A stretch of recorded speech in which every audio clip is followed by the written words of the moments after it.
আসসালামু আলাইকুম সবাইকে।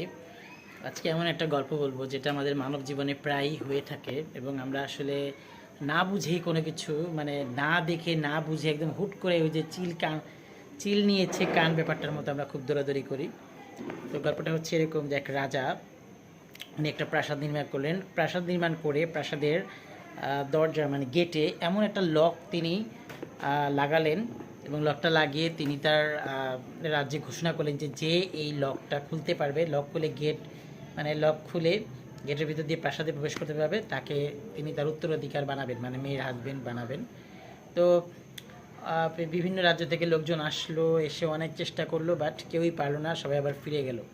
এমন সময় ওই রাজ্য থেকে 3 জন লোক আসলেন। 2জন অনেক বই খাতা নিয়ে আসলেন। বই খাতা নিয়ে এসে অনেক কিছু পড়ে টড়ে তারপর অনেকক্ষণ চিন্তা করে পারলেন না। তাদের মধ্যে একজন ছিল যে কিনা কোনো বই খাতা আনেননি। সে আগে প্রথমে দরজাটা ধাক্কা দিয়ে দেখলেন, সাথে সাথে গেটটি খুলে গেল। এটা দেখে তো রাজা অবাক এবং জিজ্ঞাসা করলো যে কী ব্যাপার, আপনি বুঝলেন কীভাবে যে এখানে আসলে কোনো মানে দেওয়া না, মানে কোনো ধাঁধা বা কোনো দেওয়া মানে কোনো লক দেওয়া না।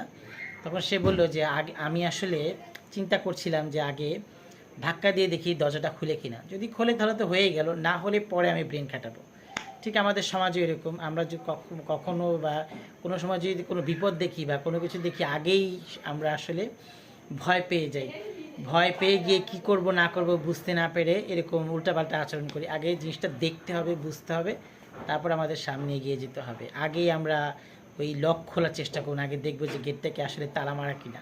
কাজে আমাদের কেমন সময় হতে মানে আমরা খুব অল্প বয়সে না, ঠিক অল্পতেই আমরা আসলে খুব ভয় পেয়ে যাই। এই ভয়টা পাওয়া যাবে না, আগে সমস্যাটা চিহ্নিত করতে হবে, দিন আমাদের সামনে আগাতে হবে। ধন্যবাদ সবাইকে।